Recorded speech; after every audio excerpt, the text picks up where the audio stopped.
উজান থেকে নেমে আসা পাহাড়ি ঢল ও টানা বৃষ্টিতে শেরপুরে ভয়াবহ বন্যার সৃষ্টি হয়েছে, যার ফলে জেলার শ্রীবরদী, ঝিনাইগাতী ও নালিতাবাড়ী উপজেলার কয়েক লাখ মানুষ পানিবন্দী অবস্থায় রয়েছেন। শুক্রবার থেকে শনিবার রাত পর্যন্ত বন্যার পানিতে ডুবে নারী, বৃদ্ধ ও কিশোরসহ মোট 7 জনের মৃত্যুর খবর পাওয়া গেছে। বিস্তারিত দেখুন আরভি ইসলাম হিমুর রিপোর্টে। টানা ভারী বৃষ্টি ও উজান থেকে নেমে আসা পাহাড়ি ঢলে শেরপুরে ভয়াবহ বন্যা পরিস্থিতির সৃষ্টি হয়েছে। এতে উপজেলার শ্রীবরদী, ঝিনাইগাতী ও নালিতাবাড়ী উপজেলার 7টি ইউনিয়নের লাখো মানুষ পানিবন্দী হয়ে পড়েছে।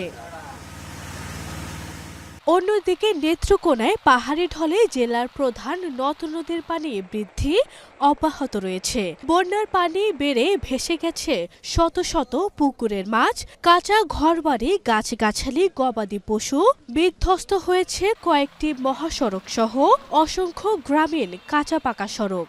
সংকট তৈরি হয়েছে খাদ্য ও বিশুদ্ধ পানির। প্রায় 50,000-এর মতো আপনার জনবসতি আপনার এইভাবে আক্রান্ত হয়েছে। আর ফসলি জমি জমা যেগুলো আছে সেগুলো অলরেডি পানির নিচে আছে। এখন সতর্কতামূলক ব্যবস্থা নেওয়ার পরেও পানির প্রবাহ ঠেকানো যায়নি। আমাদের গোডাউনগুলোতে পানি প্রবেশ করেছে এবং আমি যেটা অবজার্ভ করলাম যে গোডাউনের ভেতরে এমন গোডাউন আছে যে 4 লেয়ার পর্যন্ত বস্তা, খাদ্যশস্যের বস্তা ভিজে গিয়েছে। আমার ঘর ভাঙে গেছে স্যার, আমার ঘর ভাঙে গেছে। অবৈধভাবে বন্ধ করার কারণে আমাদের এলাকাবাসী পানি দিয়ে সব ভরে গেছে। এদিকে বানভাসী মানুষকে উদ্ধারে শুক্রবার থেকে কাজ করছে সেনাবাহিনী, ফায়ার সার্ভিস, বিজিবি ও বিভিন্ন স্বেচ্ছাসেবক সংগঠন।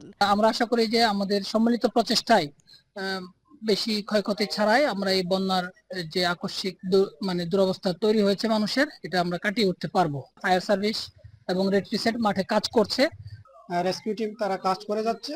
আমাদের এখানে আপনার ত্রাণ বিতরণ কার্যক্রম আমরা শুরু করেছি। আমরা শুকনা খাবার এবং বিশুদ্ধ পানীয় এবং ওষুধের ব্যবস্থা করেছি।